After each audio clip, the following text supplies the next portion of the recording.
করে সাহাবায়ে কেরামদেরকে নিয়ে হাজির হয়ে গেলেন দ্বীনের জন্য। আল্লাহর জমিনে আল্লাহর দ্বীন প্রতিষ্ঠার জন্য যখন নবী হাজির হয়ে যায়, কাফেররা আমার নবীকে টার্গেট করে করে তীর ছুটতে থাকে। ও যুবক ভাই, এদিকে তাকাও। আমার নবীর প্রতিহত করে হঠাৎ করে একটা কাফের আমার নবীকে আঘাত করে দেয়। নবীর মাথার হেলমেট ভাঙা, নবীর মাথা দিয়া লোহার আংটা ডুইকা চোয়াল দিয়া বের হয়ে যায়। আরেকজনে আঘাত করে দেয়, এত জোরে আঘাত করে রে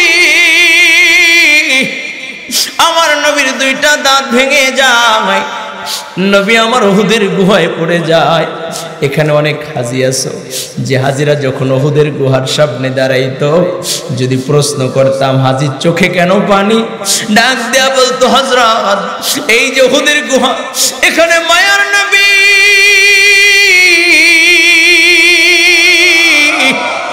রাহমাতাল লিল আলামিন নবী এই উহুদের গুহায় উম্মতের জন্য কেঁদেছে। দুইটা দাঁত আমার নবী উহুদের ময়দানে ভেঙেছে।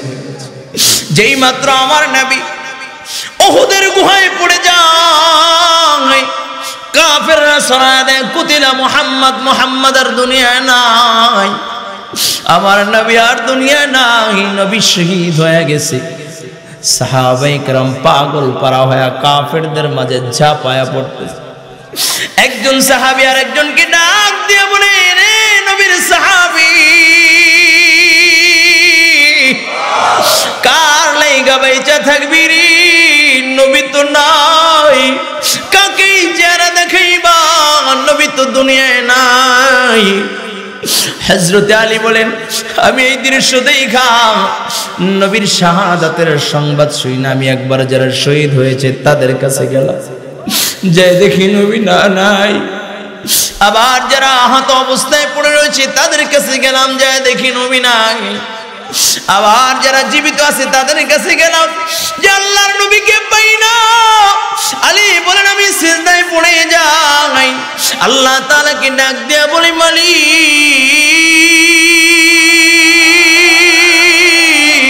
ওগো আল্লাহ, তুমি তোমার বন্ধুকে ঈসা নবীর মতো আসমানে উঠায় নিও না। আল্লাহ, তোমার বন্ধুকে আসমানে উঠায় নিয়ে সহ্য করতে পারবো না। এমন সময় আলীর কানের সাথে কে যেন মুখটা লাগায় বলে, আলী, নবী মরে নাই। আলী একটা দৌড় দেয়, আলী যায় বল, দেখে আমার নবী উহুদের গুহায় পড়ে রয়েছে। নবী আমার আলীকে ডাক দিয়ে বলে, আলী তাকা দেখ, আলী আমার দুইটা দাঁত ভেঙে দিয়েছে রে আলী। ও আলী তাকা দেখ, আমার লোহার আংটা আমার মাথার ভিতরে ঢুকে গিয়েছে, এত জোরে আঘাত করেছে, আমার হেলমেট ভেঙে লোহার আংটা মাথার ভিতর দিয়ে ঢুইকা চোয়াল দিয়া বাইর হয়ে গেছে। গালি ওয়ালি পারবিনি লোহার আংটাটা একটু বের করে দিতে? আলী যখন আমার নবীকে ধরে লোহার আংটা কামড় দিয়ে বের করবে, এমন সময় একজন সাহাবী ডাক দেয়া বলে, আলী তুমি নবীকে শক্ত করে ধরো, আমি লোহার আংটাটা বাহির করে দিই।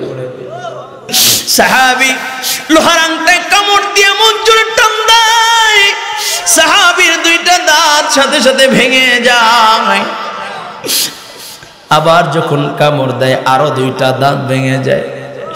সাহাবীকে ডাক দিয়ে বলে, সাহাবী পাগলামি কইরো না, পাগলামি কইরো না, এখন আমরা বের করে দিয়ে। সাহাবী ডাক দিয়া কয়, এ নবীর সাহাবীরা শোনো, আমার মুখের ভিতরে দাঁত থাকবে আর নবীর মাথার আংটা বের হবে না, লোহার আংটা বের করতে পারবো না, তা আমি সহ্য করতে পারি না। এই বলি আবার মা গোড়া মায়ের মারির দাঁত দিয়ে এমন জোরে কামড় দেয়, কামড় দিয়ে এমন জোরে টান দেয়, এত মজবুত করে আমার নবীর মাথার ভিতরে গেঁথে গিয়েছে, বের হয় না। জোরে কামড় দিয়ে টান দিলে বের হয়ে যায়। সাহাবীও সাথে সাথে জমিনের ভিতরে অজ্ঞান অবস্থায় পড়ে যায়। নবীর রক্ত বের হয়, নবী নবীর দাঁত দুইটা ভেঙে যায়। ও যুবক ভাই, নবীর রক্তগুলো বে বে বে পড়ে, নবীর রক্তগুলো পাকড়ে দিয়া আমার নবী মুইসা নেয়। ও যুবক ভাই, আমার নবীর রক্ত বড় দামি রক্ত, কারণ আমার নবীর রক্ত তো মশামাছি পর্যন্ত আমার নবীর শরীরে বসা। কিন্তু আমার নবীকে ওই তায়েফবাসীও আমার নবীকে আঘাত করেছে। নবী যখন তায়েফে গেলেন, বাবা লম্বা ঘটনা, একটু দিলের কানটা লাগা দাও, ডাইনে বামায় তাকায় দেখো কত আল্লাহর বান্দার চোখে পানি। আমার নবীর মহাব্বতে চোখের পানি গড়ায় গড়ায় পড়তেছি, একটু দিলের কানটা লাগায় দে রে বাবা। আমার নবী যখন তায়েফের ময়দানে চলে গেলেন, হযরতে যায়েদ বলেন নবীকে টার্গেট করে এত আঘাত করি যে শরীরের ভিতরে মশা মাছি পর্যন্ত পড়া হারাম, ওই শরীরের রক্তগুলো ছিটকে মেরে বের হয়ে যায়। নবী আমার পাগড়িটা খুইলা ওই রক্তগুলো মুইসা মুইসা নেয়। আমি ডাক দিয়া বললাম, ইয়া রাসূলুল্লাহ, পুরা পাগড়িটা লাল হয়ে গেছে, কেন আপনি পাগড়িতে রক্তগুলো মুইসা নেন? নবী আমার ডাক দিয়া কয়, যায়েদ, একটা ফোঁটা রক্ত যদি জমিনে পড়ে আর আল্লাহ তাআলা বরদাস্ত করতে পারবে না, ওই এক ফোঁটা রক্তের কারণে তায়েফে আল্লাহ তাআলা ফসল দিবে না। আমার উম্মতের বড় কষ্ট হবে, আমার উম্মতের বড় কষ্ট হবে রে যায়েদ। এই জন্য আমি আমার রক্তগুলোকে জমিনে পড়তে দেই না, আমি আমার রক্তগুলোকে পাগড়ি দিয়া মুইসা রে। যুবক ভাই, নবী তোমাকে আমাকে কত মোহাব্বত করেন, কত ভালোবাসেন। হযরতে যায়েদ বলেন নবী আমার তিনবার অজ্ঞান অবস্থায় পড়ে যায়। নবী পানির পিপাসায় কাতরা, একটু পানি দাও। যায়েদ বলে আমি প্রত্যেকটা ঘরে ঘরে দৌড়াইলাম, একটু পানি দাও। তায়েফবাসীদের কাছে দৌড়েছি। তায়েফারা ডাক দেয়া কয়, যায়েদ, আব্দুল্লাহর বেটা মুহাম্মাদের জন্য এক ফোঁটা পানি হবে না। ও যায়েদ, যাও যাও, চলে যাও, আব্দুল্লাহর বেটা মুহাম্মাদের জন্য এক ফোঁটা পানি তায়েফের ময়দানে নাই। নবী আমার বড় কাতর, নবীর বুকটা ফাটিয়া যায়, নবীর গলা শুকায়া যায়। একটু দিলের কানটা লাগায় দাও, এদিকে তাকাও, এখন একটু কান্না করবি রে যুবক। নবী আমার সামনের দিকে যায়েদের কাঁধে বড় দিয়া হাঁটে। এমন সময় একটা বকরির পাল দেখা যায়। নবী ডাক দিয়ে কই, যায়েদ,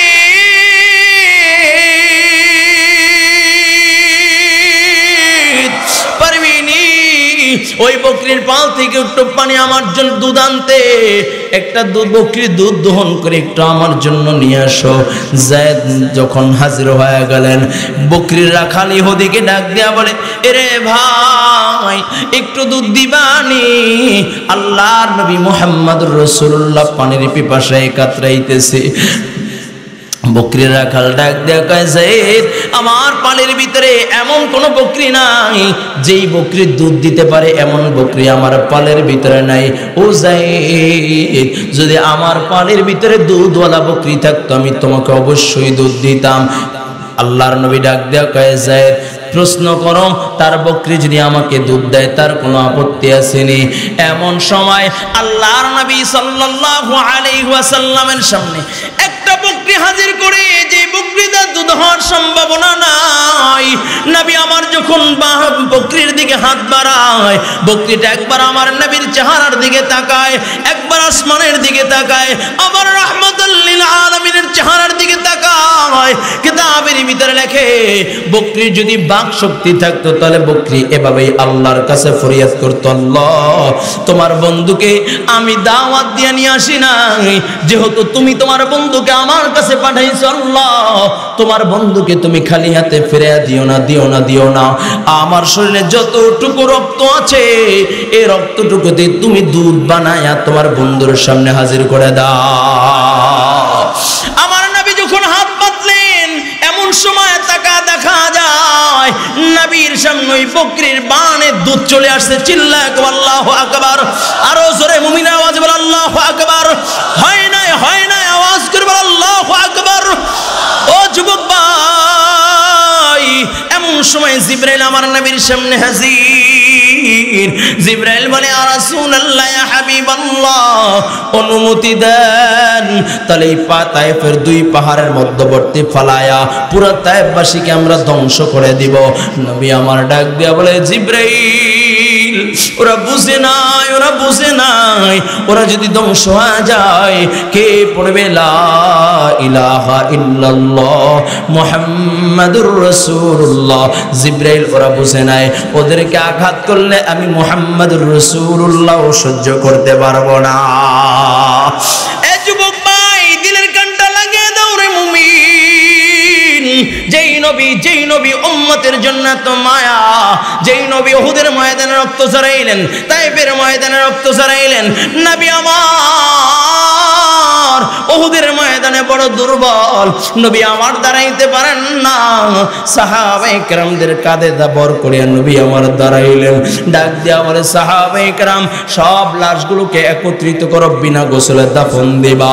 যখন লাশগুলোকে একত্রিত করা হলো 68টা লাশ দেখা যায়।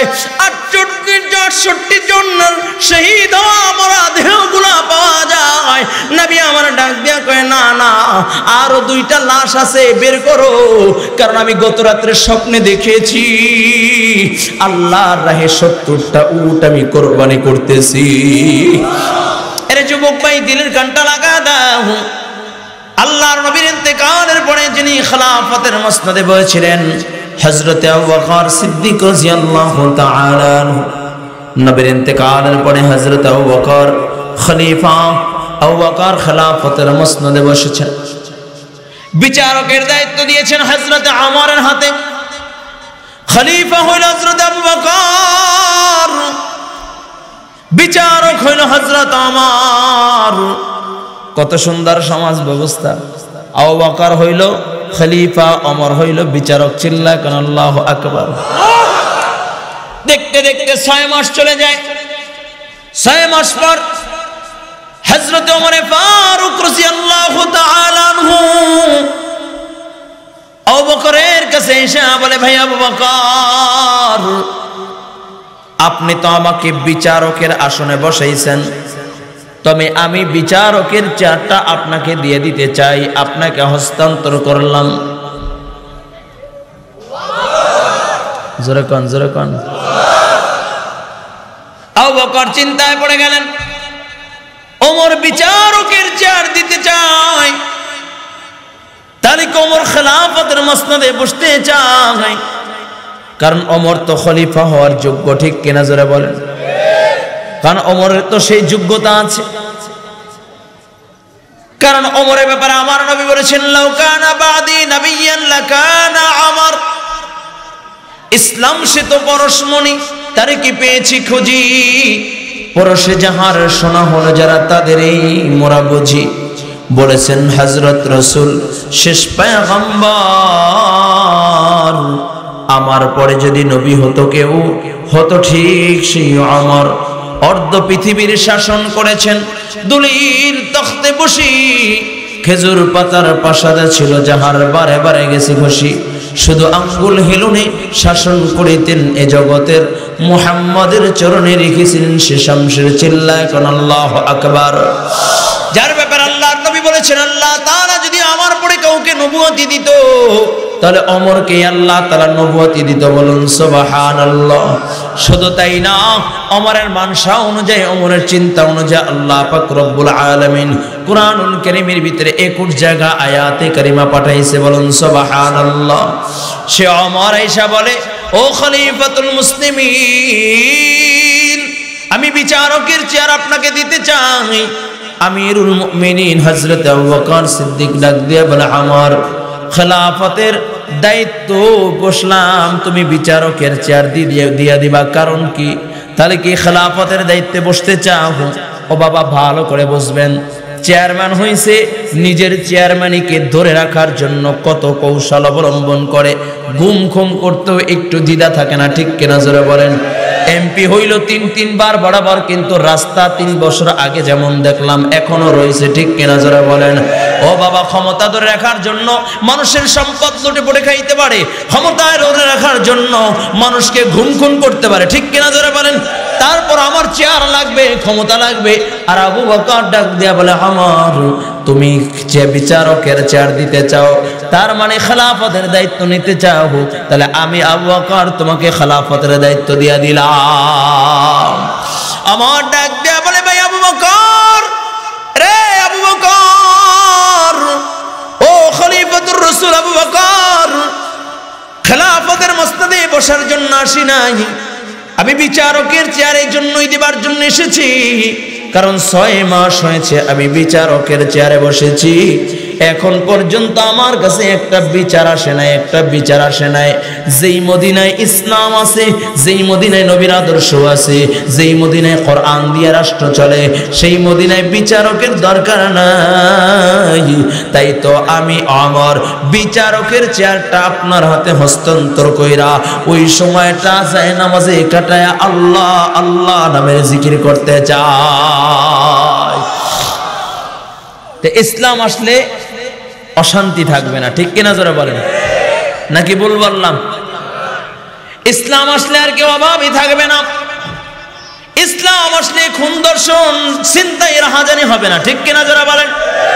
এই যুবক ভাই, দিলের কানটা লাগায় দেন, অল্প সময় আলোচনা করবো রে বাবা, বেশি লম্বা সুর আলোচনা করার মতো সুযোগ নাই, একটু ভালো করে দিদিকে তাকান। এই জন্য শুরুতে খুতবাও পড়ে নেই, ভূমিকাও নেই, এদিকে একটু দিলের কানটা লাগায় দাও। এর যুবক ভাই, ইসলামের জন্য তোমার আমার নবী কত কষ্ট করেছেন, দ্বীনের জন্য তোমার আমার নবী কত কষ্ট করেছেন। আজকে সেই নবীর রক্ত মাখা দিন তোমার আমার সামনে জলাঞ্জলি দিয়ে যাচ্ছে, কিন্তু একটু মায়া লাগে না, ঠিক কিনা জোরে বলেন? আজকে সেই নবীর দ্বীনকে নিয়ে হাসি তামাশা চলতেছে, একটু মায়া লাগে না, ঠিক কিনা জোরে বলেন? এই যুবক ভাই, লতিফ সিদ্দিকী কুলাঙ্গার বাংলার ইতিহাসে হাস নিয়ে সর্বপ্রথম যে ব্যক্তি কটূক্তি করেছে সে হলো লতিফ সিদ্দিকী। আমার বড় আফসোস লাগে, কয় আমি ফেসের সন্ত্রাস যাওয়ার পরেও এরপরও আবার লতিফ সিদ্দিকীর মতো কুলাঙ্গার নাস্তিক কিভাবে তার হাজ নিয়ে বক্তব্যের আবার ব্যাখ্যা দিতে যায়, প্রশ্ন ঠিক কিনা? এই জমিনটা হলো মুসলমানদের জমিন, ঠিক কিনা যারা বলেন? এই জমিনটা হলো মুসলমানদের জমিন, এটা কোনো নাস্তিক মুরতাদ বেঈমানদের জমিন নয়, ঠিক কিনা যারা বলেন? এটা হলো ইসলামের জমিন, ঠিক কিনা যারা বলেন? এদেশে ইসলাম নিয়ে স্বাধীন হয়েছে, ইসলাম থাকবে, আছে, থাকবে, ঠিক কিনা? এই জন্য আপনার আমার দরকার আছে কি নাই?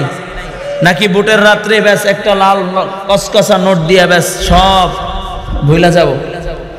হ্যাঁ, ভোটের রাত্রে একটা লাল নোট পায় সব ভুইলা গেলে চলবে?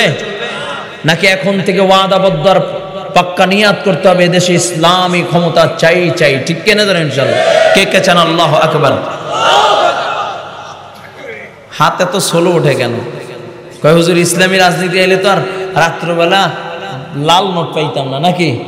ও মিয়া, এদিকে খেয়াল করবেন, ইসলামী রাজনীতি নাই, কিন্তু 16টা বছর আপনি যাদের 1000 টাকার নোট খেয়ে যাদেরকে ভোট দিয়েছিলেন, যাদের 5 আটা গোলামি করেছিলেন, তারা আপনাকে 1.25 লক্ষ টাকার ঋণী বানায়া গেছে, ঠিক কিনা জোরে বলেন? প্রত্যেকের মাথার উপরে 1.25 লক্ষ টাকার ঋণ, ঠিক কিনা জোরে বলেন? আর ইসলামী আল্লাহ তাআলার দিকে যদি তাওয়াক্কুল করে ইসলামের পক্ষ অবলম্বন করেন, তাম দুনিয়ার বেঈমানের গোষ্ঠীরা যদি আপনার বিপক্ষে চলে যায়, আমেরিকা আমার বন্ধু লাগবে না, রাশিয়া আমার বন্ধু চাই না, ইউরোপ, আমেরিকা, ইন্ডিয়া আমার বন্ধু চাই না, আমি তাওয়াক্কুল করব আল্লাহ তাআলার দিকে, আল্লাহ তাআলা আসমান থেকে মদদ দান করবেন, ঠিক কিনা যারা বলেন? ভালো করে বুঝবেন, বুখারীর বর্ণনা, আমার নবী যখন 313 জন নিয়ে বদর প্রান্তর গেলেন, নবী আমার ভাষণ দিলেন, সাহাবায়ে কেরাম, এমন একটা সময় এসেছে ইসলাম থাকবে কি থাকবে না প্রশ্ন উঠেছে, মুসলমান থাকবে কি থাকবে না প্রশ্ন উঠেছে, দিন থাকবে কি থাকবে না প্রশ্ন উঠেছে। এই ক্লান্তি লগ্নে মুসলমানদের ঈমানকে, মুসলমানদের দ্বীনকে, মুসলমানদের ইসলামকে টিকায় রাখার জন্য আমি নবীর সাথে বদর প্রান্তরে কে কে যাওয়ার জন্য প্রস্তুত? নবীর সাথে 313 জন মুহূর্তের ভিতরে দাঁড়ায় গেলেন, চিল্লায় কেন আল্লাহু আকবার। নবী আমার, আপনি যদি ইশারা করেন আমরা আপনার সাথে আছি, আমরা আপনার জন্য জীবন দেওয়ার জন্য প্রস্তুত, চিল্লায় কেন আল্লাহু আকবার। 313 জনকে নিয়ে আমার নবী বদর প্রান্তরে হাজির হয়ে গেলেন। বিপক্ষে ভালো করে বুঝবেন, দুইটা তরবারি বলে, দুইটা ঘোড়া 8টা তরবারি নিয়ে হাজির হইলেন। এই হইল মুসলমানদের সম্পদ। আর কোনো অস্ত্র নাই, আর কোনো অস্ত্র নাই, আর কোনো ঢাল নাই, তরবারি নাই। ওদিকে বিপক্ষে কাফেররা হাজারের উপরে, বলে হাজার, ওদের ঘোড়ার কোনো অভাব নাই, তরবারির কোনো অভাব নাই, অস্ত্রের কোনো অভাব নাই। মুসলমান খালি হাত বদর প্রান্তরে গেছে, হাজারের বিরুদ্ধে লড়বে। নবী আমার, ভালো করে বুঝবেন, নবী আমার বদর প্রান্তরে দুইটা হাত উঠাইয়া দিলেন।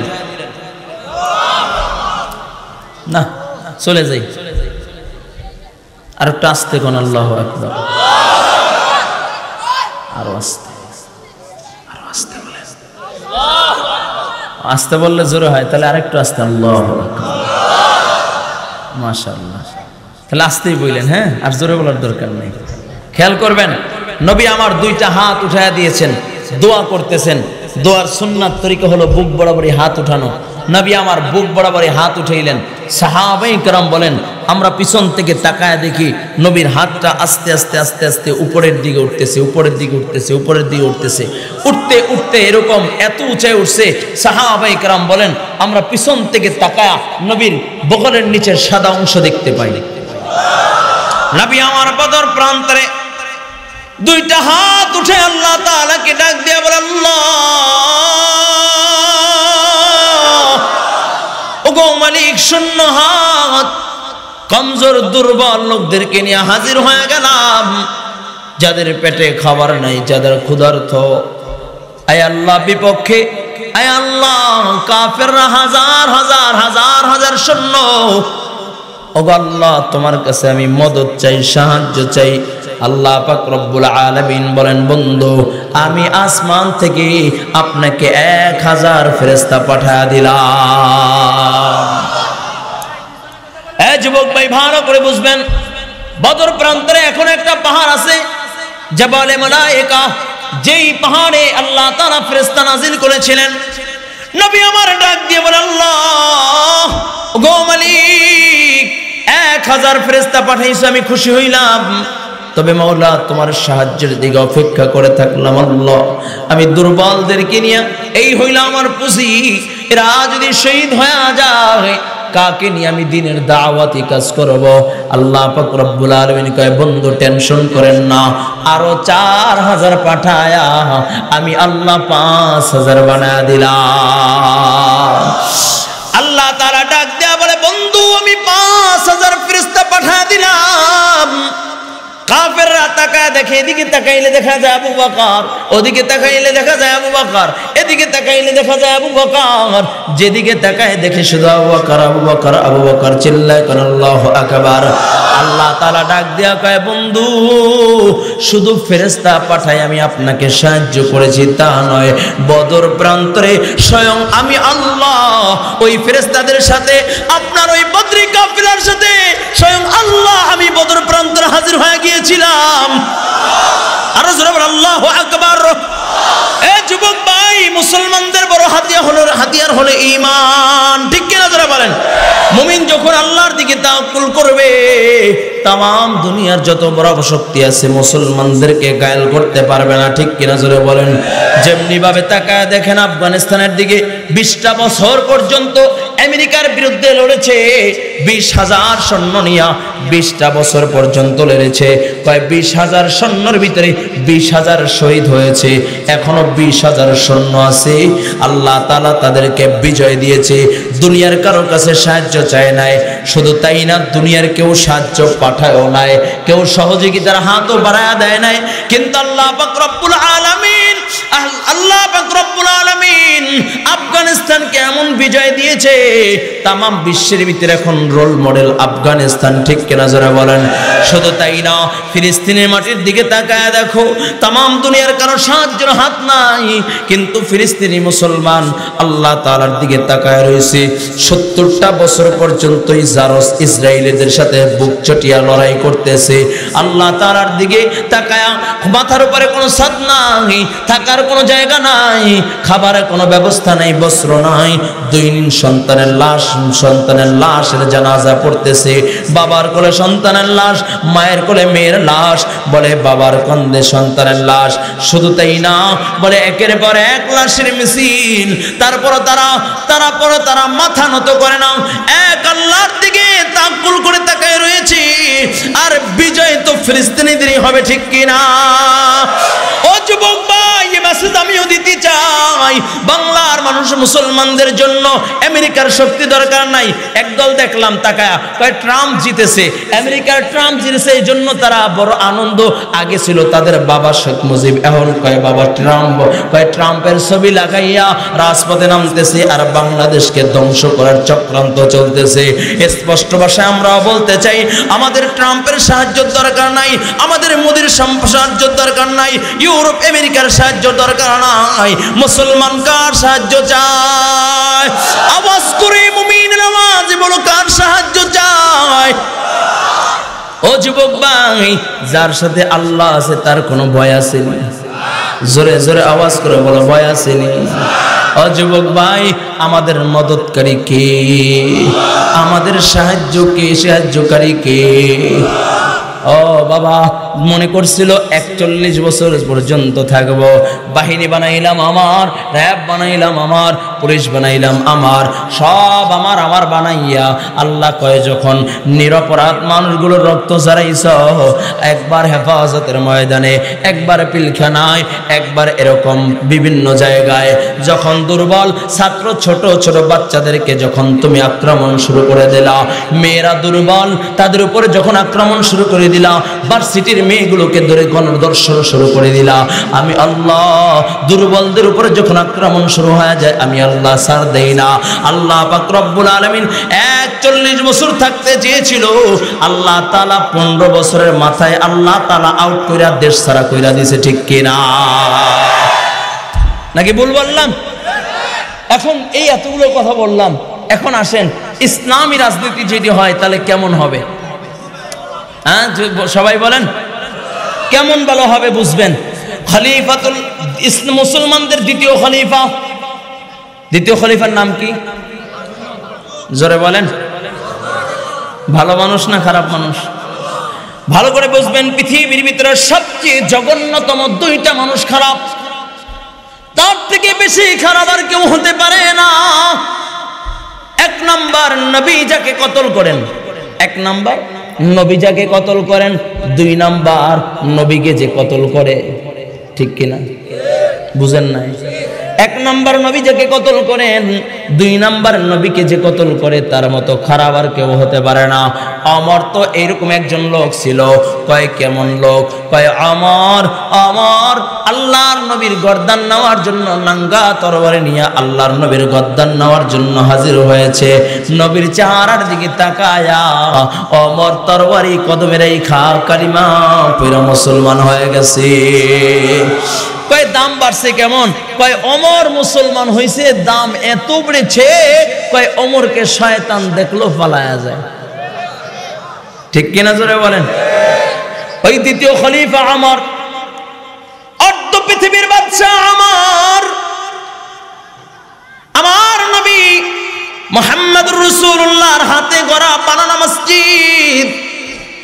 মসজিদে নববীতে ওমর দাঁড়ায়া খুতবা দিচ্ছিলেন। জুমার দিন খুতবা দিচ্ছিলেন, এমন সময় একটা যুবক দাঁড়ায় গেলেন। যুবক দাঁড়ায় বলে, কে?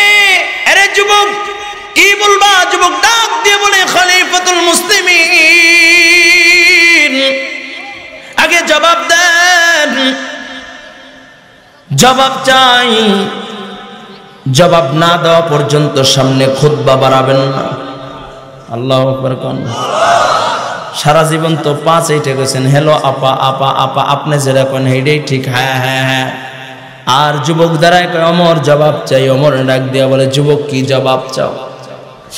যুবক ডাক দিয়া বলে, আমার সবার গায়ে একটা একটা চাদর দেখা যায়, ইয়ামানি চাদর সবাই একটা একটা পেয়েছে, কিন্তু তোমার গায়ে 2টা দেখা যায়, কারণ কি? কোথায় পাইলা? জবাব দাও। ওমর চোখের পানি ছেড়ে দিয়েছে। কারণ পাশেই তো নবী আমার রওজায় আত্মরে শুয়ে আছে। নবীর রওজার পাশে ওমর আসামি হয়ে দাঁড়ায় গেলেন। ওমর চোখের পানি ছেড়ে দিয়েছে। ওমর তখন অর্ধ পৃথিবীর বাদশাহ।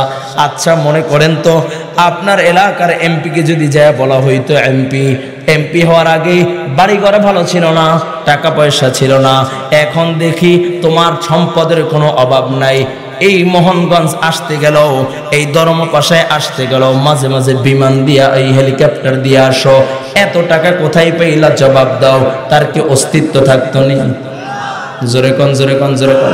পানি ছেড়ে দিছে ওমর, চোখের পানি ছেড়ে ডাক দিয়া বলে, রে সন্তান আব্দুল্লাহ, বাবাই মসজিদে আসুনি, আমি তোর বাবা, আমার আসামির কাঠগড়ায় দাঁড়ায় গেছি গা, বাবা পারবানি একটু আসামির কাঠগড়া থেকে আমাকে নামাইতে? আমি তো আসামি হয়ে গেছি। এরে বাবা, আমি তো আসামির কাঠগড়ায় দাঁড়ায় গেলাম, বাবা আমি তো আসামি হয়ে নবীর রওজার পাশে দাঁড়ায় গেছি, একটু তোর বাবাকে আসামির কাঠগড়া থেকে একটু নামায়া দে। আব্দুল্লাহ দাঁড়ায় ডাক দেয়া বলে, ও মদিনাবাসী শোনো, আমার বাবা অর্ধ পৃথিবীর আমির, কিন্তু আমার বাবা কখনো এ পরিচয় দেয় না। আমার বাবা বলে আমি মদিনার খাদেম। শুধু তাই না, যেদিন আমার বাবা খেলাফতের দায়িত্ব পেয়েছে, ওই দিন থেকে আমার বাবা ঘরের দরজার আর খিল লাগায় না। খিল বুঝেননি? দরজা আর লাগায় না। কারণ হইল কখন কে কোন সময় ডাক দেয়, আর আমি যদি তার ডাকে সাড়া দিতে না পারি, কাল কিয়ামতের ময়দানে আমি আদালতে কিবরিয়ে কি জবাব দিব। শুধু তাই না, আমার বাবা রাত্রিবেলা মদিনা অলি গলিতে গুইরা গুইরা মানুষের দুয়ারে দুয়ারে পাহারা দেয়। আমার বাবা রাতে ঘুমায় না। আমার বাবা দিনের বেলা ওই যে একটা মরা গাছ দেখা যায়, গাছের শিকড়ের সাথে 2 ঘন্টা হেলান দিয়ে আমার বাবা ঘুম যায়। ও মদিনার মানুষ শোনো, আমার বাবা আসামি নয়, আমার বাবা অর্ধ পৃথিবীর বাদশাহ। কিন্তু ভালো করে বুঝবা, আমার বাবা অর্ধ পৃথিবীর বাদশাহ, কিন্তু আমার বাবার দামি কোনো পোশাক নাই, দামি কোনো জামা নাই। একটাই মাত্র পোশাক, তা হলো 18টা তালি দেওয়া, কোন তালি হলো চামড়া দেওয়া। আমার বাবা জুমার দিন সকালবেলা নিজ হাতে তার পোশাকটাকে ধোয়। জোরে কোন আল্লাহু আকবার। আমার বাবা নিজ হাতে তার পোশাকটাকে ধৌত করে।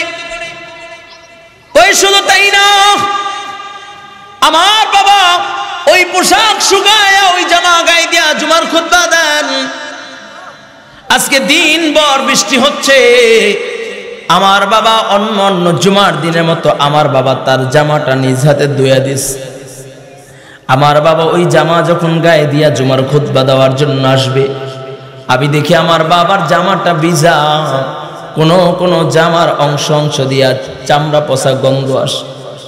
আমি ডাক দিয়া বললাম, বাবা রে বাবা, তোমার জামাটা তো ভিজা, চামড়া পচা গন্ধ আসে। এই জামা চামড়া পচা গন্ধওয়ালা জামা নিয়ে যদি তুমি মেহরাবে দাঁড়াও, মুসল্লিরা গন্ধ পাইবে। বাবারে, তার থেকে তোমাকে আমি একটা চাদর দিই, যেই চাদরটা আমি পেয়েছি।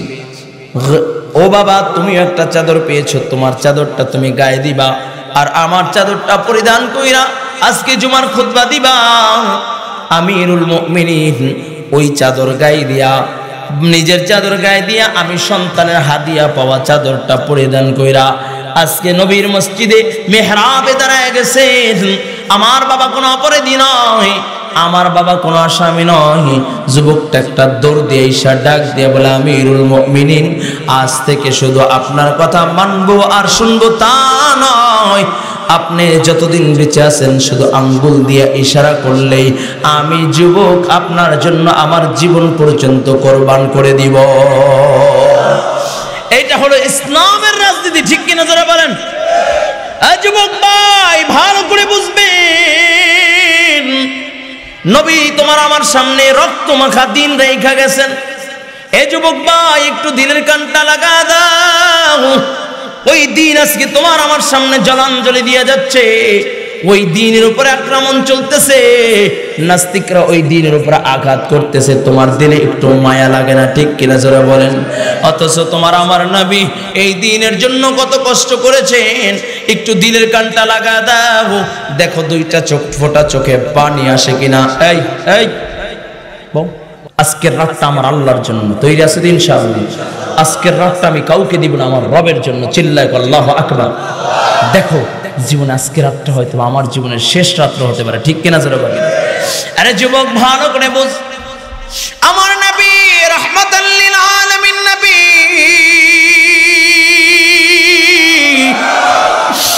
মায়ার নবী উহুদ প্রান্তরে সাহাবায়ে কিরামদেরকে নিয়ে হাজির হয়ে গেলেন দ্বীনের জন্য, আল্লাহর জমিনে আল্লাহর দ্বীন প্রতিষ্ঠার জন্য। যখন নবী হাজির হয়ে যায়, কাফেররা আমার নবীকে টার্গেট করে করে তীর ছুটতে থাকে। ও যুবক ভাই এদিকে তাকাও, আমার নবীর প্রতিহত করে হঠাৎ করে একটা কাফের আমার নবীকে আঘাত করে দেয়। নবীর মাথার হেলমেট ভেঙা, নবীর মাথা দিয়া লোহার আংটা ডুইকা চোয়াল দিয়া বের হয়ে যায়। আরেকজনে আঘাত করে দেয়, এত জোরে আঘাত করে রে আমার নবীর দুইটা দাঁত ভেঙে যায়, নবী আমার উহুদের গুহায় পড়ে যায়। এখানে অনেক হাজি আছো, যে হাজিরা যখন উহুদের গুহার সামনে দাঁড়াইতো, যদি প্রশ্ন করতাম হাজির চোখে কেন পানি, ডাক দেয়া বলতো, হযরত এই যে উহুদের গুহা, এখানে মায়ার নবী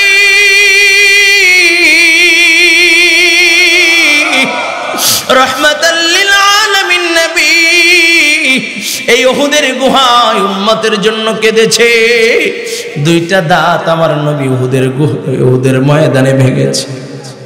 যেই মাত্র আমার নবী উহুদের গুহায় পড়ে যায়, কাফেররা সরায় দেয়, কুতিলা মুহাম্মদ, মুহাম্মদ আর দুনিয়ায় নাই, আমার নবী আর দুনিয়ায় নাই, নবী শহীদ হয়ে গেছে। সাহাবায়ে কেরাম পাগল পারা হয়ে কাফেরদের মাঝে ঝাঁপায়া পড়তেছে। একজন সাহাবী আর একজনকে ডাক দিয়ে বলে, রে নবীর সাহাবী, কার লাইগা বাইচা থাকবি রে, নবী তো নাই, কাকেই চেহারা দেখাইবা, নবী তো দুনিয়ায় নাই। হযরতে আলী বলেন, আমি এই দৃশ্য দেখা নবীর শাহাদাতের সংবাদ শুই না, আমি একবার যারা শহীদ হয়েছে তাদের কাছে গেলাম, যে দেখি নবী না নাই। আবার যারা আহত অবস্থায় পড়ে রয়েছে তাদের কাছে গেলাম, যে দেখি নবী নাই। আবার যারা জীবিত আছে তাদের কাছে গেলাম, যে আল্লাহর নবীকে পাই না। আলী বলেন, আমি সিজদায় পড়ে যাই, আল্লাহ তাআলাকে ডাক দিয়া বলি, মালিক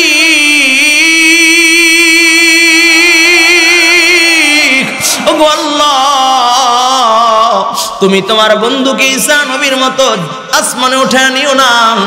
আল্লাহ, তোমার বন্ধুকে আসমানে উঠায় নিয়ে সহ্য করতে পারবো না। এমন সময় আলীর কানের সাথে কে যেন মুখটা লাগায় বলে, আলী নবী মরে নাই। আলী একটা দৌড় দেয়, আলী যেমন দেখে আমার নবী উহুদের গুহায় পড়ে রয়েছে। নবী আমার আলীকে ডাক দিয়ে বলে, আলী তাকা দেখ, আলী আমার দুইটা দাঁত ভেঙে দিয়েছে রে আলী। ও আলী তাকা দেখ, আমার লোহার আংটা আমার মাথার ভিতরে ঢুকে গিয়েছে, এত জোরে আঘাত করেছে, আমার হেলমেট ভেঙে লোহার আংটা মাথার ভিতর দিয়ে ঢুকে চোয়াল দিয়ে বাইর হয়ে গেছে। গালি ওয়ালি পারবিনি লোহার আংটাটা একটু বের করে দিতে।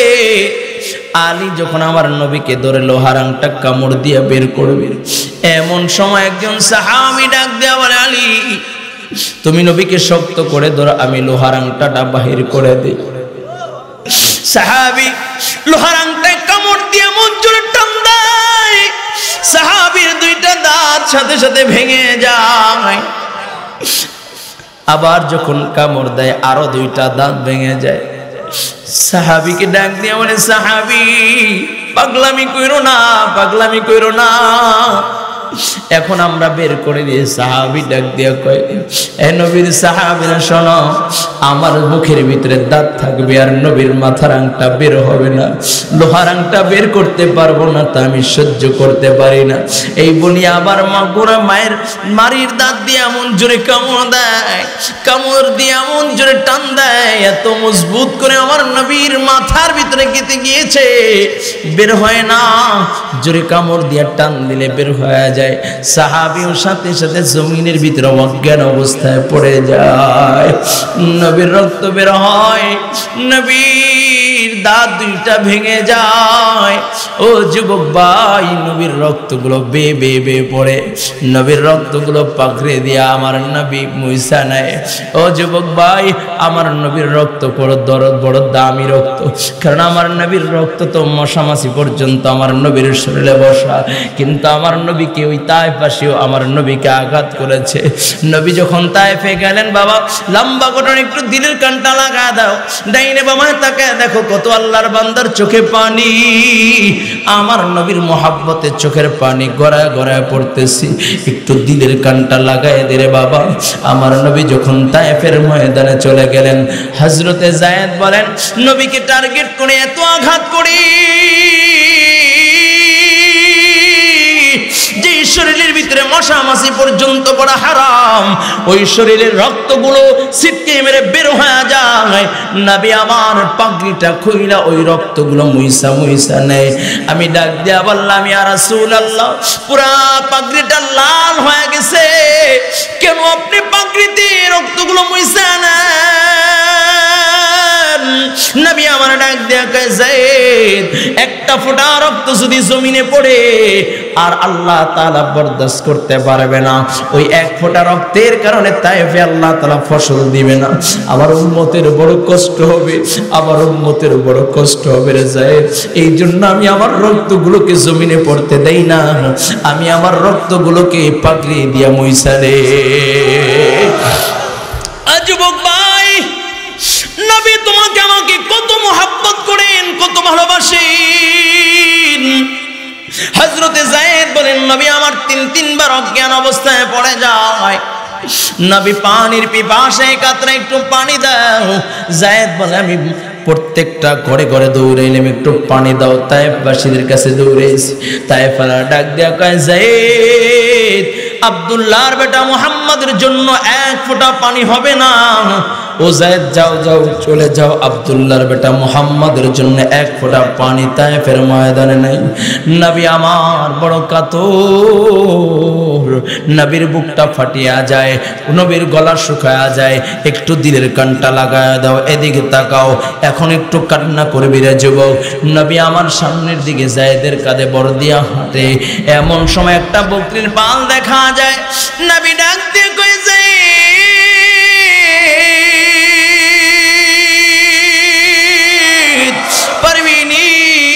ওই বকরির পাল থেকে একটু পানি আমার জন্য, দুধ আনতে, একটা বকরির দুধ দহন করে একটু আমার জন্য নিয়ে আসো। যায়েদ যখন হাজির হয়ে গেলেন, বকরির রাখাল ইহুদিকে ডাক দেয়া বলে, এরে ভাই, একটু দুধ দিবানি? আল্লাহর নবী মুহাম্মদুর রাসূলুল্লাহ পানির পিপাসায় কাতরাইতেছে। বকরির রাখাল ডাক দেয়া কয়, যায়েদ, আমার পালের ভিতরে এমন কোন বকরি নাই যেই বকরি দুধ দিতে পারে, এমন বকরি আমার পালের ভিতরে নাই। ও যায়েদ, যদি আমার পালের ভিতরে দুধওয়ালা বকরি থাকতো, আমি তোমাকে অবশ্যই দুধ দিতাম। আল্লাহর নবী ডাক দেয়া কয়, যায়েদ, প্রশ্ন করো, তার বকরি যদি আমাকে দুধ দেয় তার কোনো আপত্তি আসেনি। এমন সময় আল্লাহর নবী সাল্লাল্লাহু আলাইহি ওয়াসাল্লামের সামনে একটা বকরি হাজির করে, যে বকরিটা দুধ হওয়ার সম্ভাবনা নাই। নবী আমার যখন বকরির দিকে হাত বাড়ায়, বকরিটা একবার আমার নবীর চেহারার দিকে তাকায়, একবার আসমানের দিকে তাকায়, আবার রাহমাতুল লিল রাব্বুল আলামিনের চেহারার দিকে তাকায়, কিতাবের ভিতরে লেখে বকরির যদি বাক শক্তি থাকতো তাহলে বকরি এভাবেই আল্লাহর কাছে ফরিয়াদ করতো, আল্লাহ তোমার বন্ধুকে আমি দাওয়াত দিয়ে নিয়ে আসি নাই, যেহেতু তুমি তোমার বন্ধুকে আমার কাছে পাঠাইছো, আল্লাহ তোমার বন্ধুকে তুমি খালি হাতে ফিরে দিও না, দিও না, দিও না। আমার শরীরে যতটুকু রক্ত আছে এই রক্তটুকুতে তুমি দুধ বানায়া তোমার বন্ধুর সামনে হাজির করে দাও। আমার নবী যখন হাত পাতলেন এমন সময় তাকা দেখা যায় নবীর সামনে ওই বকরির বানে দুধ চলে আসছে। চিল্লায় আল্লাহু আকবার, আরো জোরে মুমিন আওয়াজ বল আল্লাহু আকবার। হয় নাই আওয়াজ করে বল আল্লাহু আকবার। ও যুবক ভাই, এমন সময় জিবরাইল আমার নবীর সামনে হাজির। জিবরাইল বলে ইয়া রাসূলুল্লাহ, ইয়া হাবিবাল্লাহ, অনুমতি দেন তাহলে এই তায়েফের দুই পাহাড়ের মধ্যবর্তী ফালায়া পুরো তায়েফবাসীকে আমরা ধ্বংস করে দিব। নবী আমার ডাক দিয়া বলে জিবরাইল, ওরা বুঝে নাই, ওরা বুঝে নাই, ওরা যদি ধ্বংস হয়ে যায় কে পড়বে লা ইলাহা ইল্লাল্লাহ মুহাম্মাদুর রাসূলুল্লাহ। জিবরাইল ওরা বুঝে নাই, ওদেরকে আঘাত করলে আমি মুহাম্মাদুর রাসূলুল্লাহ সহ্য করতে পারবো না। এ যুবক ভাই, দিলের কানটা লাগিয়ে দাও রে মুমিন। যেই নবী উম্মতের জন্য তো মায়া, যেই নবী উহুদের ময়দানে রক্ত ঝরাইলেন, তায়েফের ময়দানে রক্ত ঝরাইলেন, নবী আমার উহুদের ময়দানে বড় দুর্বল, নবী আমার দাঁড়াইতে পারেন না। সাহাবায়ে কেরামদের কাঁধে বর করে নবী আমার দাঁড়াইলেন। ডাক দিয়া বলে সাহাবায়ে কেরাম সব লাশগুলোকে একত্রিত করো, বিনা গোসলে দাফন দিবা। যখন লাশগুলোকে একত্রিত করা হলো 68টা লাশ দেখা যায়। 68 জন শহীদ হওয়া মরা দেহগুলো পাওয়া যায়। নবী আমার ডাক দিয়া কয় না না, আরো 2টা লাশ আছে, বের করো, কারণ আমি গত রাত্রে স্বপ্নে দেখেছি আল্লাহর রাহে 70টা উট আমি কোরবানি করতেছি। আমি 70টা উট কোরবানি করতে দেখেছি, তার মানে আমার 70 জন সাহাবী এই যুদ্ধের ময়দানে শহীদ হইবে।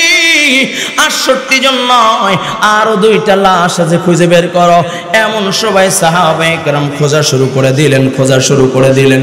খুঁজতে খুঁজতে যখন সামনের দিকে আগায় দেখে হাতের বুড়ে আঙ্গুল দেখা যায়, আবার একটু সামনের দিকে আগায় হাতের কবজি দেখা যায়, আবার একটু সামনের দিকে আগায় পায়ের কবজি দেখা যায়। এইভাবে আগাইতে আগাইতে তাকায় দেখে বক্ষটা ফাড়াও, কলজাটা বাইর কইরা চাবায়া ফালায়া দিয়েছে। আর একটু সামনের দিকে আগাইলে দেখে গর্দান কাটা, মাথার খুলিটা খোলা, মগজটাকে কে যেন চাবায়া রাখছে। এই দৃশ্য দেখা সাহাবায়ে কেরাম ডাক দিয়া বলে ইয়া রাসূলুল্লাহ, ইয়া হাবিবাল্লাহ, ওগো নবীজি আর সহ্য করতে পারি না। 1 নয় 2 নয়, 70টা টুকরাওয়ালা একটা দেহ পাওয়া যায়। নবী আমার আয়েশা দেখে চিনে ফেললেন। এমন লাশ চেহারাটাও চেনা যায় না, কান নাই, নাক নাই, চোখগুলো উঠে ফেলছে। নবী আমার পাগড়ি মোবারকটা বিছায়া নিজ হাতে একটা একটা করে টুকরাগুলো পাগড়ির ভিতরে রাখে, আর চোখের পানি সাইরা কান্দে। আর ডাক দিয়া বলে সাহাবী,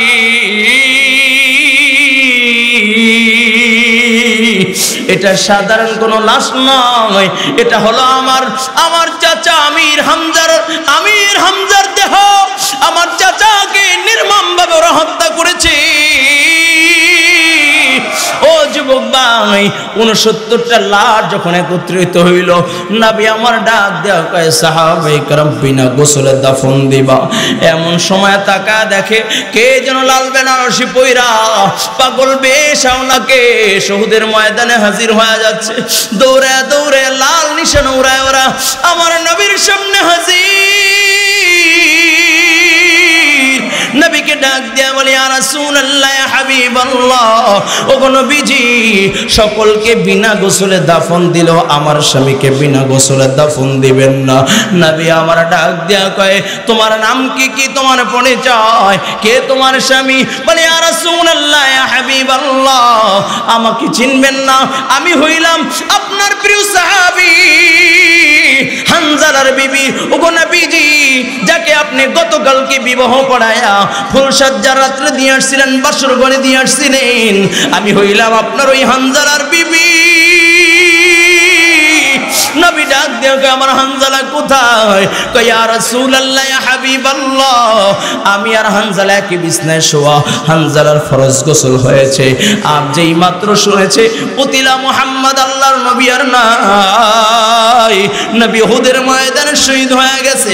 হানজালা দাঁড়ায় বলে বিবি কাপড় দাও, কাপড়টা গায়ে দিয়া তরবারিটি নিয়ে হানজালা দৌড় শুরু করেছে।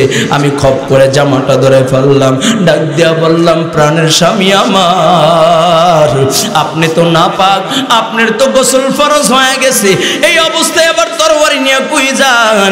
ডাক দিয়া বলি বিবি, ও বিবি কার জন্য আর গোসল করব, কার জন্য দুনিয়ায় বাইসা থাকবো? যেই নবীর হাতে হাত দিয়া কালিমা পয়রা মুসলমান হয়েছি, ওই মায়ার নবী আর জমিনে নাই, ওই মায়ার নবী আর নাই। আমি হানজালা আমার জমিনে থাকবো না, বিদায় দে রে বিবি, বিদায় দে, দেখা হবে ময়দানে মাহশরে। এই বলি আপনার আশিক সাহাবী হানজালা ঘর থেকে বের হয়ে গেছে। ওগো নবীজি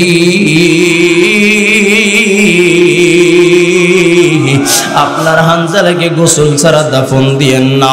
নবী আমার ডাক দিয়া বলেন ও সাহাবায়ে কেরাম, আমার হানজালার লাশ কোথায় খুঁজে বের করো, হানজালার জন্য পানির ব্যবস্থা করো। এমন সময় নবীর দিকে তাকায় দেখে নবী কান্দে। মহিলা ডাক দিয়া বলে ইয়া রাসূলুল্লাহ ইয়া হাবিবাল্লাহ, কেন কান্না করেন? আমার স্বামীকে কি আল্লাহ তাআলা জাহান্নামে দিয়ে দিয়েছে? আমার স্বামীকে নাপাক, আপনি মাত্রই বললেন পানি আনার জন্য, আবার পানি আনতে বন্ধ করে দিলেন কেন? কেন আমার স্বামী কি নাপাক, আমার স্বামী কি জাহান্নামী হয়ে গেছে গা? নবী আমার ডাক দিয়ে কয় না না, তাকায় দেখো আমার হানজালা যে আমার প্রেমে গোসল বইলা যায়, আমার আল্লাহ তাকে ভুলে না, তাকে ভুলে না। আমার আল্লাহ নিজে জিম্মাদার হইয়া আমার হানজালাকে আল্লাহ তাআলা আসমানে নিয়া নিজে জিম্মাদার হইয়া জান্নাতি পানি দিয়া ফেরেশতাদের মাধ্যমে গোসল সম্পূর্ণ করে দিয়েছে। আল্লাহু আকবার। টাকা দেখো আমার হানজালা আল্লাহর জমিনে হাজির। সাহাবায়ে কেরাম বলেন আমরা পরীক্ষা করার জন্য আগে গেলাম, তাকায় দেখি হানজালার কপাল বেয়ে বেয়ে দাড়ি বেয়ে বেয়ে জান্নাতি পানি টপকায়া টপকায়া জমিনের ভিতরে পড়তেছে।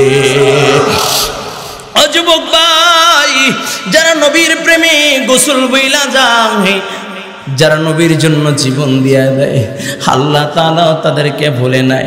ও যুবক ভাই, আল্লাহ পাক রব্বুল আলামিন বড় আদর করে তোমাকে আমাকে বানাইছেন, বড় মোহাব্বত করে বানাইছেন বাবা, জাহান্নামে দেওয়ার জন্য নয়, আল্লাহ তাআলা জান্নাতে দেওয়ার জন্য তোমাকে আমাকে বানাইছে, ঠিক কি না? ও ধর্মবাসের মুসলমান, কাছে গাছতলার মুসলমান, একটু দিলের কানটা লাগায় দাও রে বাবা। আজকে কত উল্টা পাল্টা চলতেছো, কানের ভিতরে হেডফোন লাগায়া রাতের আধারে অন্ধকারে কম্বল মুড়ি দিয়া কত গুনাহ করতেছো, কেউ দেখে না, কেউ দেখে না, একজন দেখেন, তিনি কে? আর জোরে বলো তিনি কে? এখন যদি মালাকুল মউত চলে আসে রে বাবা, জাহান্নাম ছাড়া কোনো উপায় নাই। এর জন্য বাবা একটু দিনের কানটা লাগায় দাও রে বাবা, দুইটা চোখের পানি সেরে সেরে একটু কান্না করো। কতই তো হাসলা, হাসার জন্য কত কৌতুক করলা, কত অনুষ্ঠান করলা, কত ম্যারেজ ডে পালন করলা, জন্মদিন পালন করলা, কত অনুষ্ঠানের ভিতরে অংশগ্রহণ করলা, মোবাইলের ভিতরে কৌতুক বইরা বইরা বইরা বইরা দেখলা, ঘরের ভিতরে বড় বড় টেলিভিশন লাগাইলা, কখনো কি দুইটা ফোঁটা চোখের পানি সেরা আমার আল্লাহর দরবারে কান্না করেছো?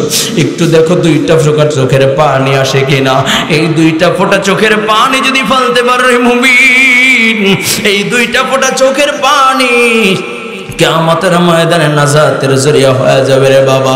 এই জন্য যুবক ভাইরা আমার, লম্বা চূড়া আলোচনা করার মতো সুযোগ নাই, একটু দিলের কানটা লাগায় দাও।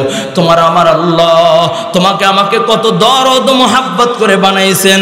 ও যুবক ভাই, আল্লাহ তাআলা তোমাকে আমাকে সৃষ্টি করার আগে আল্লাহ তাআলা ফেরেশতাদেরকে নিয়ে মশওয়ারা করলেন। ওয়া ইদ ক্বালা রাব্বুকা লিল মালাইকাতি ইন্নী জাইলুন ফিল আরদি খলিফা ক্বালু আতাজআলু ফিহা মান ইউফসিদু ফিহা ওয়া ইউসফিকুদ দিমা ওয়া নাহনু নুসাব্বিহু বিহামদি ওয়া নুকদ্দিসু লাক ক্বালা ইন্নী আ'লামু মা লা তা'লামুন। ও যুবক ভাই আমার, আল্লাহ তাআলা মশওয়ারায় বসে গেলেন, ফেরেশতাদেরকে নিয়ে মশওয়ারা করতেছেন। আল্লাহ তাআলা বলেন, ও ফেরেশতারা, দুনিয়া আমি আমার প্রতিনিধি পাঠাইতে চাই, খলিফা পাঠাইতে চাই। ভালো করে বুঝবেন বাবা, আল্লাহ তাআলা বড় দরদ মোহাব্বত নিয়ে বানাইছেন। আল্লাহ আসমান বানাইছেন, জমিন বানাইছেন, কুল কায়নাতকে আল্লাহ বানাইছেন ইশারার মাধ্যমে। জোরে বলুন সুবহানাল্লাহ। আল্লাহ তাআলা কুল কায়নাতকে ইশারার মাধ্যমে বানাইলেন, কিন্তু আল্লাহ তাআলা তোমাকে আমাকে বড় দরদ ও মোহাব্বত নিয়ে নিজ হাতে আল্লাহ তাআলা বানাইলেন। খালাকতু বিয়াদাইয়া, আল্লাহ তাআলা নিজ হাত দিয়ে তোমাকে আমাকে বানাইছে। সুবহানাল্লাহ। আরো জোরে কোন সুবহানাল্লাহ। ও বাবা, আল্লাহ তাআলা বড় মোহাব্বত করে তোমাকে আমাকে বানাইছে। মায়ের গর্ভের ভিতরে এক ফোঁটা নাপাক পানির ভিতরে কুদরত লাগাইয়া আল্লাহ তাআলা তিল তিল তিল তিল করে আল্লাহ বড় বানাইলেন। মায়ের নাপাক রক্তকে বন্ধ কইরা নাভির সাথে কালেকশন লাগাই আল্লাহ তাআলা নাপাক রক্ত খাওয়াইয়া বড় করলেন। ও যুবক ভাই, ইচ্ছা করলে আল্লাহ তাআলা মুখ দিয়া খাওয়াইতে পারতেন, কিন্তু আল্লাহ মুখ দিয়া খাওয়ায় নাই, নাভির মাধ্যমে খাওয়ায়া আল্লাহ তাআলা জবানটাকে পবিত্র রাখছেন। ঠিক কিনা জোরে বলেন। ও যুবক ভাই, একটু দিলের কানটা লাগা দাও। ওই যে পবিত্র জবান দিয়ে আজকে মাওলা পাকের জিকির করি না, আল্লাহ তাআলাকে ডাক দিই না, এই পবিত্র জবান দিয়ে নেতাকে খুশি করি, নেত্রীকে খুশি করি, দলকে খুশি করি, গাঞ্জা খাই, গীবত শিকায়েত করি, বিড়ি খাই, কিন্তু আল্লাহ তাআলার গোলামি করতে চাই না। ঠিক কিনা জোরে বলেন। কিন্তু আল্লাহ তাআলা বড় দরদ নিয়ে বানাইলেন। আল্লাহ তাআলা বলেন, ওয়া ইদ ক্বালা রাব্বুকা লিল মালাইকাতি ইন্নী জাইলুন ফিল আরদি খলিফা। আল্লাহ তাআলা ফেরেশতাদেরকে নিয়ে মশওয়ারায় বসে গেলেন। ও ফেরেশতারা, দুনিয়া আমি আমার প্রতিনিধি পাঠাইতে চাই, দুনিয়া আমি আমার খলিফা পাঠাইতে চাই। ফেরেশতারা ডাক দিয়া বলে, আল্লাহ দুনিয়া আপনি কাদেরকে পাঠাইবেন? যারা আপনার মারামারি করে, কাটাকাটি করে, হিংসা ফাসাদ করে, তাদেরকে পাঠাইতে চান। আয় আল্লাহ, আমরাই তো আপনার ইবাদত করি, আমরাই তো আপনার গোলামি করি। এই ভাইজান, হ্যালো, ওই যে টুপিওয়ালা কই যায়? মুরব্বি মুরব্বি মুরব্বি, হ্যাঁ বসতে হবে, বসতে হবে। হ্যাঁ হ্যাঁ, বুঝে না, হ্যাঁ এইবার বুঝছে। হ্যাঁ তাই বুঝে না যে কার মজলে বসলাম। চোখ বুঝা বয়ান করার মতো লোক আমি না। ঠিক আছে ইনশাআল্লাহ। একটু ওই যে মুরব্বি আবার কই যায়? ইন্নালিল্লাহ। দুইটা হাত জাগান তো, নারায়ে তাকবীর। আল্লাহ জাগো, হাতে জাগায় নাই হাত। তুমি বলবো নাকি জাগাইবেন? না থাক, আল্লাহ তুমি সবাই নারে তাকবীর। এখনো অনেক জায়গায় নাই। যেদিন জাগায় না ক্ষমতা থাকবে না, ওদিন হাজারো চেষ্টা করলে, ইচ্ছা করলে আল্লাহ জুলাই দিতে পারে। ঠিক কিনা? দেখেন না মাঝে মাঝে লুলো হয়ে জায়গা আল্লাহ রাইতে পারে না, কারণ ওই সময় চেষ্টা করলেও পারে না। আর এখন চেষ্টা করতেছেন আল্লাহু আকবার বলে হাত জাগাইবেন, তাও আবার কৃপণা করতে পারছেন। জোরে কোন নারে তাকবীর।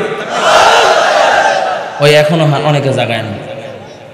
দুইটা হাত আসমানের দিকে দেন, আসমান। হ্যাঁ এইভাবে, হ্যাঁ জোরে, হ্যাঁ হ্যাঁ, মাশাআল্লাহ মাশাআল্লাহ। দেখি তো এই টান টান করে দেন, টান টান। হ্যাঁ হ্যাঁ মাশাআল্লাহ। বলেন তো আল্লাহ। ওই মেয়ে হাত জাগান না, কারণ আল্লাহ আখিরি মোনাজাত না দিয়ে এখান থেকে বের করবো না। তুমি কবুল করে নাও, জীবনের সব গুণগুলো মাফ করে দাও। আমার দিল বলে, এখানে কারো হাত যদি আমার আল্লাহর পছন্দনীয় হয়, তার উসিলে আমাদের সকলকে মাফ করে দিয়েছে। চিল্লা এখন আল্লাহু আকবার। এখন যদি কেউ বের হয়, মনে করবো শয়তানকে খুশি করার লাগিয়ে সে খুব আনন্দিত, আর বইসা থাকলে একজন খুশি হবে, তিনি কে? জোরে বলেন, জোরে বলেন, জোরে বলেন, তিনি কে? আরো জোরে আওয়াজ করে বলেন, তিনি কে? সিদ্ধান্ত আপনার, খুশি আল্লাহকে করবেন না শয়তানকে? হ্যাঁ, জরুরত আসতেই পারে, যদি পোশাক পায়খানার জরুরত আসে, 1 নাম্বার আর 2 নাম্বার। একটা কালো মানুষকে আমার আল্লাহ জান্নাত দিবেন, যার জন্য আমার নবী আল্লাহর কাছে দরখাস্ত করেছেন। চিল্লায় এখন আল্লাহু আকবার। নবী আমার ডাক দিয়ে আল্লাহ, কোন কালো মানুষ তোমার জান্নাতে যাইবে না, তবে একটা কালো মানুষ ছাড়া আমি জান্নাতে যাইব না। আল্লাহ বলেন, সে কে? কয়, সে হলো আমার বেলাল। ও আল্লাহ, বেলাল যেমন আছে আমি আল্লাহ তাকে তেমন নিয়ে আমার জান্নাতে যাইতে চাই। যুবক ভাই, ভালো করে বুঝো, নবী আমার ডাক দিয়ে কয়, পৃথিবীর মানুষ, যখন আল্লাহ তাআলা আমাকে জান্নাত দিবেন, আমার ডান পাশে থাকবে আমার আবু বকর, বাম পাশে থাকবে আমার আমর। আর আমি যখন জান্নাতে প্রবেশ করব, আমার উঠের লাগাম দইরা দইরা টাইনা টাইনা জান্নাতে নিবে আমার বেলাল। সুবহানাল্লাহ কইতেন না? আরেকটু আস্তে কোন সুবহানাল্লাহ। ও আগে জানা ছিল না, সুনামগঞ্জের মানুষ আসতে বললে জোরে বলে তারা, আরো একটু আস্তে সুবহানাল্লাহ, একটু জোরে কোন না সুবহানাল্লাহ। যেই কথা বলতেছিলাম, আল্লাহ পাক রব্বুল আলামিন মশওয়ারা করলেন, ফেরেশতারা, দুনিয়া আমি আমার প্রতিনিধি পাঠাইতে চাই।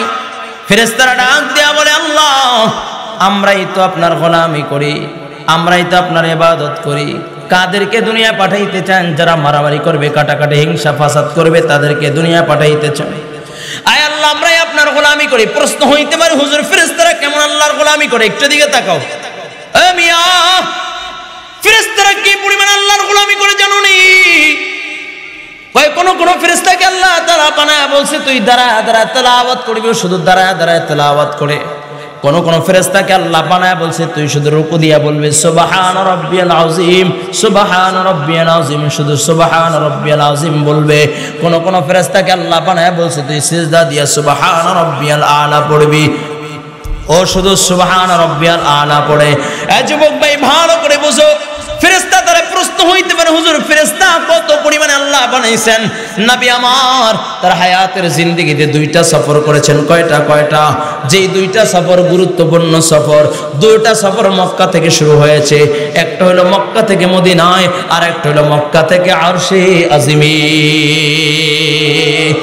কয় মক্কা থেকে মদিনায় যেটা আমার নবী করেছেন, নিজের মাতৃভূমি ছাইরা, আমার নবী নিজের মাতৃভূমি ছাইরা, মক্কাতুল মুকাররমা ছাইরা মদিনায় হিজরত করে গেছেন। চিল্লায় কোন আল্লাহু আকবার, আর জোরে বল আল্লাহু আকবার।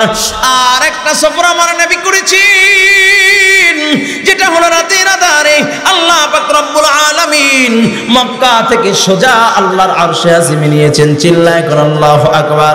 তবে হ্যাঁ, নবী আমার মক্কা থেকে আরশে আজিমে যে হিজরত করেছেন, ও বাবা সফর করেছেন, সেটা হলো মেরাজ। এই মেরাজের রাত্রে আমার নবী 2টা নামাজের ইমামতি করেছেন। 2 জায়গায় নবী আমার ইমামতি করেছেন। চিল্লায় কোন আল্লাহু আকবার, আর জোরে আল্লাহু আকবার। একটা হলো বাইতুল মুকাদ্দাস। নবী আমার যখন বাইতুল মুকাদ্দাস গেলেন, নবী আমার দুধের মেহমাননাজি গ্রহণ করলেন। নবী আমার বলেন, আমি তাকায় দেখলাম আদম সফিউল্লাহ থেকে নিয়ে ঈসা রুহুল্লাহ পর্যন্ত সকল পয়গম্বররা সারিবদ্ধ হইয়া কাতারবন্দি হইয়া নবী আমার বলতেছে অপেক্ষা করতেছেন, নামাজের জন্য অপেক্ষা করতেছেন। আমি চিন্তা করতে লাগলাম, আজকে নামাজের ইমামতি কে করবেন? আদম সফিউল্লাহ না ইব্রাহিম আলাইহিস সালাতু ওয়াস সালাম না মুসা না ঈসা? নবী চিন্তা করতে লাগলেন। এমন সময় জিবরাইল আমার নবীর হাতটা ধইরা বলে, ওগো নবীজি, আজকে আদম সফিউল্লাহ নামাজের ইমামতি করবে না, ইব্রাহিম খলিলুল্লাহ নামাজের ইমামতি করবে না, মুসা কালিমুল্লাহ ঈসা রুহুল্লাহ নামাজের ইমামতি করবে না। আজকে নামাজের ইমামতি করবে মুহাম্মাদুর রাসূলুল্লাহ। আজকে হইবেন আপনি ইমামুল মুরসালিন, আপনি আপনি হইবেন আজকে ইমাম, সমস্ত পয়গম্বরদের ইমাম। ওগো বন্ধু, আপনাকে আমি ইমাম বানায়া দিলাম। ওই বাইতুল মুকদ্দাস থেকে সফর করলেন। আল্লাহ তাআলা প্রথম আসমান, দ্বিতীয় আসমান, তৃতীয় আসমান, চতুর্থ আসমান, পঞ্চম আসমান ভেদ করে, এরকম সবগুলো আসমান ভেদ করে আল্লাহ তাআলা জান্নাত নিলেন, জাহান্নাম নিলেন। আল্লাহ তাআলা এরপরে আরেক জায়গায় নবীকে ইমামতি দিলেন, সেটা হলো বাইতুল মামুর, ফেরেশতাদের মজলিসে। চিল্লায় কোন আল্লাহু আকবার। নবী আমার ইমামতি করলেন। নামাজের পরে নবী আমার ডাক দিয়ে কই, ভাই জিবরাইল। নবী আমার নামাজের ইমামতি করলেন বাইতুল মামুর, ফেরেশতাদের মজলিসে আমার নবী ইমামতি করেছেন। হাজার হাজার, কয় 70,000 ফেরেশতা একই জামাতে শামিল ছিল। হয় না? জোরে কোন আল্লাহু আকবার। নবী আমার নামাজ শেষে ডাক দিয়ে বলে, জিবরাইল,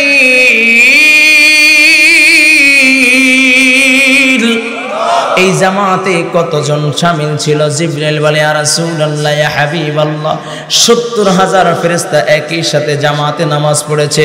নবী আমার ডাক দিয়ে কয়, জিবরাইল, তাহলে ফেরেশতা কত পরিমাণে আছে? জিবরাইল বলে, ইয়া রাসূলুল্লাহ, ইয়া হাবিবাল্লাহ, দৈনিক 5 বার জামাতে নামাজ হয়, আর ওই একবার যদি কেউ জামাতে শামিল হয়, দ্বিতীয়বার আর কেউ চান্স পায় না। চিল্লায় আল্লাহু আকবার। আর জোরে আল্লাহু আকবার। এর মুমিন, আল্লাহর গোলাম, আল্লাহ পাক রব্বুল আলামিন বললেন, আমি দুনিয়ায় প্রতিনিধি পাঠাইবো। ফেরেশতারা বলে, আল্লাহ, আমরাই তো আপনার গোলামি করি। আল্লাহ কয়, ইন্নী আ'লামু মা লা তা'লামুন। আল্লাহ বলেন, আমি যা জানি তোমরা তা জানো না। তার মানে আল্লাহ তাআলা বড় এক মহৎ উদ্দেশ্য নিয়ে তোমাকে আমাকে বানাইছে। সুবহানাল্লাহ কও। এ যুবক, তুই যে রিক্সা চালাও, তোকে আমার আল্লাহ এক মহৎ উদ্দেশ্য নিয়ে বানাইছে। শাইখুল হাদিসকেও মহৎ এক উদ্দেশ্য নিয়ে বানাইছে। এমপি মন্ত্রীকেও মহৎ এক উদ্দেশ্য নিয়ে বানাইছে, অনার্থক বানায় নাই। কি উদ্দেশ্য একটু খেয়াল করবা। আল্লাহ তাআলা বলেন, ওয়া মা খালাকাতুল জিন্না ওয়াল ইনসা ইল্লা লিয়াবুদুন। আল্লাহ তাআলা বলেন, আমি জিন এবং ইনসানকে আমার ইবাদতের জন্য বানাইছি, গোলামের জন্য বানাইছি। জোরে কোন আল্লাহু আকবার। এখন আসেন, মুফাসসিরিন ইকরামগণ বলেন, শুধু গোলামি না, লিয়াবুদুন আই লিআশিকুন। কয় আল্লাহ তাআলা ইবাদতের মাধ্যমে বান্দার ইশক ও মুহাব্বত জাহির করে, বান্দা ইবাদতের মাধ্যমে আল্লাহ তাআলার প্রেম ভালোবাসা জাহির করে। চিল্লায় কোন আল্লাহু আকবার। এখন প্রশ্ন হয়, ও বাবা, এই ধর্মপাশার মুসলমান, গাছতলার মুসলমান যারা নামাজ পড়ে, তার ভিতরে আল্লাহর মুহাব্বত বেশি না কম? এই যে নামাজ পড়ে না আর যে নামাজ পড়ে, তার ভিতরে পার্থক্য কি? আল্লাহকে বেশি ভালোবাসে। জোরে কোন নামাজি, ঠিক কিনা? কারণ ও তো নামাজের মাধ্যমে আমার রবের প্রেম ভালোবাসা জাহির করছে। সুবহানাল্লাহ। এখন আসো বাবা, আল্লাহ তাআলা বড় দরদ নিয়ে আল্লাহ তোমাকে বানাইছেন জাহান্নামে দেওয়ার জন্য নয়, আল্লাহ তাআলা জান্নাতে দেওয়ার জন্য বানাইছে। একটু ভালো করে বুঝবারে বাবা, একটু দিকে তাকাও, দিলের কানটা লাগায় দাও। পয়গম্বর নূহ আলাইহিস সালাতু ওয়াস সালাম 1 নয় 2 নয় 900 950 বছর পর্যন্ত দ্বীনের দাওয়াত দিয়েছে। কুলু লা ইলাহা ইল্লাল্লাহ তুফলিহুন, কুলু লা ইলাহা ইল্লাল্লাহ তুফলিহুন। সুবহানাল্লাহ। 900 বছর 950 বছর দ্বীনের দাওয়াত দিলেন। এই দ্বীনের দাওয়াত দিতে গিয়ে কত রক্ত ঝরাইছেন, কত মায়ের খেয়েছেন, কত আঘাত খেয়েছেন, কিন্তু পয়গম্বর নূহ দ্বীনের দাওয়াত বন্ধ করেন নাই। মায়ের খেতে খেতে যখন ক্লান্ত, 950 বছর পর জমিনের ভিতরে অজ্ঞান অবস্থায় মারতে মারতে অজ্ঞান অবস্থায় ফালায় রেখে গেছে।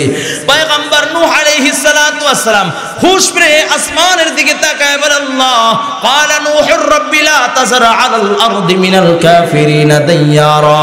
ও আল্লাহ, একটা কাফের মুশরিকের ঘর বাড়িয়েছে না, ওদেরকে ধ্বংস করে দাও। দোয়া করছে তো দোয়া কবুল হয়ে গেছে, কারণ এটা তো পয়গম্বর নূহের জবান। এই জবান দিয়ে মিথ্যা কথা কয় নাই, এই জবান দিয়ে গুনার কাজ করে নাই, এই জবান দিয়ে মদ পান করে নাই, এই জবান দিয়ে সিগারেট খায় নাই, এই জবান দিয়ে শুধু একজনের জিকির করেছে। কার? ও জবান দিয়ে বলছে, ক্বালা নূহুর রাব্বি লা তাযরা আলাল আরদি মিনাল কাফিরিনা দাইয়ারা। দোয়া করছে তো আল্লাহ দোয়া কবুল করে নিছে। আল্লাহ পাক রব্বুল আলামিন দোয়া কবুল করে নিয়েছেন। যুবক ভাই এটা একটু দিলের কানটা লাগায় দাও, দিলের কানটা এদিকে তাকাও। দোয়া করছে, দোয়া কবুল হয়ে গেছে গা। আল্লাহ পাক রব্বুল আলামিন নূহকে বলেন, নূহ নৌকা বানাও। লম্বা ঘটনা ভাবে একটু খেয়াল করো। নূহ নৌকা বানাইলেন। আল্লাহ কয় অমুক তারিখ তোমার সাথীদেরকে নিয়ে উঠা যাবা নৌকার ভিতরে। পয়গম্বর নূহ উঠা গেলেন। আল্লাহ পাক রব্বুল আলামিন প্লাবন দিলেন। প্লাবনের মাধ্যমে আল্লাহ পাক রব্বুল আলামিন বলে এমন বৃষ্টি, এমন প্লাবন দিলেন, এমন প্লাবন দিলেন, কয় জমিন থেকে গরম পানি, আসমান থেকে ঠান্ডা পানি, তামাম দুনিয়া ধ্বংস করে দিলেন। এ যুবক এদিকে তাকাও, এদিকে তাকাও, একটু দিকে তাকাও। পয়গম্বর নূহ আলাইহিস সালাতু ওয়াস সালাম ধ্বংস যখন দোয়া করলেন, দোয়া কবুল হয়ে গেছে। আল্লাহ